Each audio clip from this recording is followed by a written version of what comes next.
Grandma found another neat book that she wants to read to you. It's kind of like the creepy one that we read a couple weeks ago. This one is I Need My Monster. This is about a little boy who lost his monster. Lost it. I'll explain, okay? You ready? All right. I need my monster. This is Ethan, okay? Tonight, when I looked under my bed for my monster, who lives there, I found this note instead. Gone fishing, back in a week, Gabe. What was I going to do? I needed a monster under my bed. How was I supposed to get to sleep if my monster was gone? I mean, come on. Here's Gabe. He's looking for his monster. And there's the note. Gone fishing. Huh. I didn't know monsters took vacations. Did you? I didn't know that. Well, I tried to sleep, but it wasn't the same without Gabe. I missed his ragged breathing, his nose whistling, the scrambling of his uncut claws. How would I ever get to sleep without Gabe's familiar, scary noises and his spooky green ooze? It was of no use. Gabe would be gone for a week, and I just had to have a monster. I mean, look at the stuff I was missing. So I climbed quietly out of my bed so my parents wouldn't hear. Grown-ups have some strange ideas about monsters under beds. Grown-ups are afraid of monsters under beds. They're so silly. So I knocked on my floorboard, and then I scrambled back under my covers. And I waited nervously, because, you know, I knew my monster. But would a new monster appear? What would he be like? Would his snorting be as cheerful as Gabe's? So here's Ethan, knocking on the wood under his bed, trying to see if he can get a new monster. When I heard some creaking under my bed, I knew that I had a substitute monster. Good evening, he said in a low, breathy voice. My name is Herbert, and I will be your monster for the evening. Herbert? What kind of name is that for a monster? You don't sound scary at all. Have you ever scared a kid before? Well, no, but I've read up all the best books on the topic. Do you have long teeth and scratchy claws? No, but I have an overbite. And I'm a mouth breather. Listen.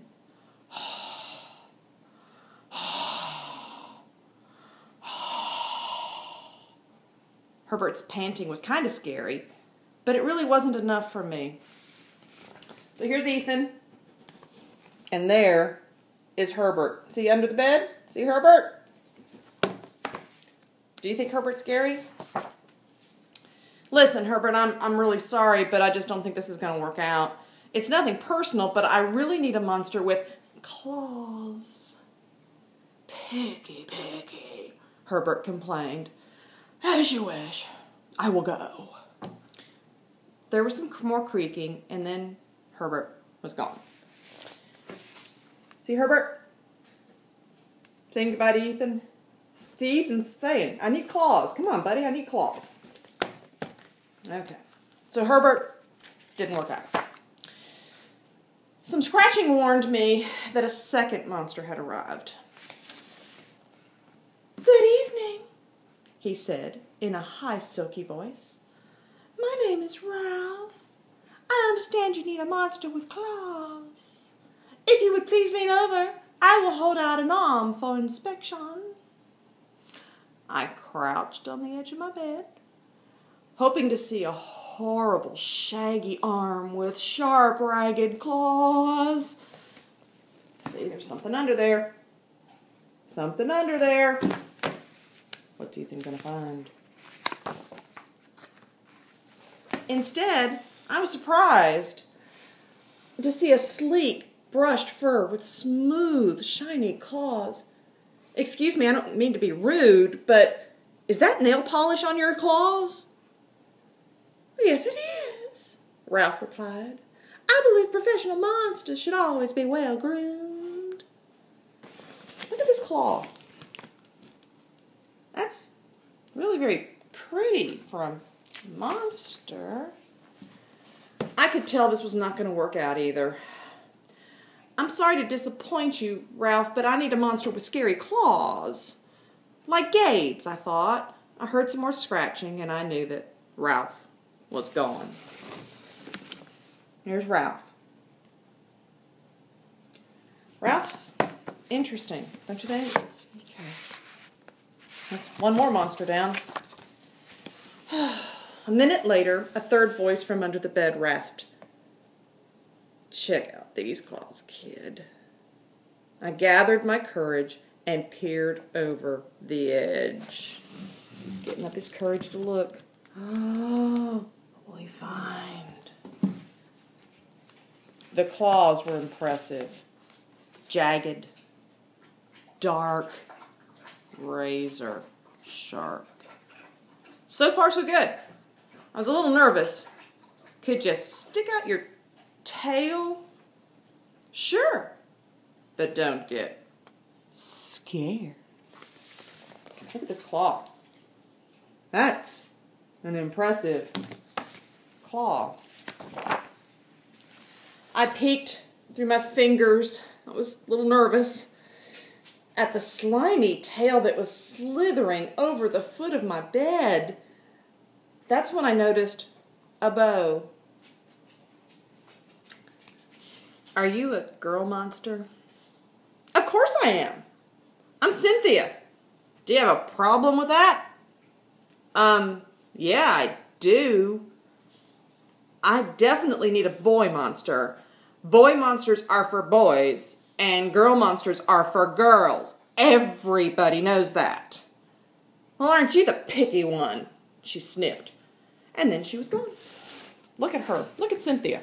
She's a big girl monster. Bailey, do you feel the same way? Do you need to have a girl monster instead of a boy monster? Really? Interesting. Was I being too picky? No. I knew that my monster needed to be well-clawed and menacing. The whole point about having a monster, after all, was to keep me in bed, imagining the scary stuff that could happen if I got out. Here's Ethan in bed, thinking about his monster. Stella's listening. You know she likes to read books, right? Here, let me show you. There's Stella, listening to the book. You think she's scared about the kind of monster that's under her doggy bed? Then I heard a shuffling noise and some slobbering. A fourth monster was under my bed, number 4. One look at his claws proved that Mac was big. Hey, name's Mac. He was a big, scruffy boy monster. I shivered. Maybe this one would work out. Maybe this was it. Those are excellent claws. But do you have a long tail? I leaned over to see. No, my tail is stumpy, Mac slurped. But I do have an unusually long tongue. Why would I be afraid of a long tongue, I asked. Oh, I don't know, he said, trying to sound terrifying. You know, you'll never know when I might lick you. I fell back in my bed laughing. I mean, really? You're going to lick me? Oh, my goodness. Licking me? Are you joking me? Look at that tongue. What do these monsters think? Well, if you are not even going to try to work with me, Max said. I held my giggles. I really don't think you should send me away, he warned. You know, kids who reject 5 monsters in one night. I did not reject 5 monsters tonight, I interrupted. My regular monster went fishing. Fishing, eh? Maybe he left because you're so picky. Fine, I'm out of here. But I wouldn't expect another monster tonight if I were you. I just wouldn't do it. How was I going to get to sleep without a monster?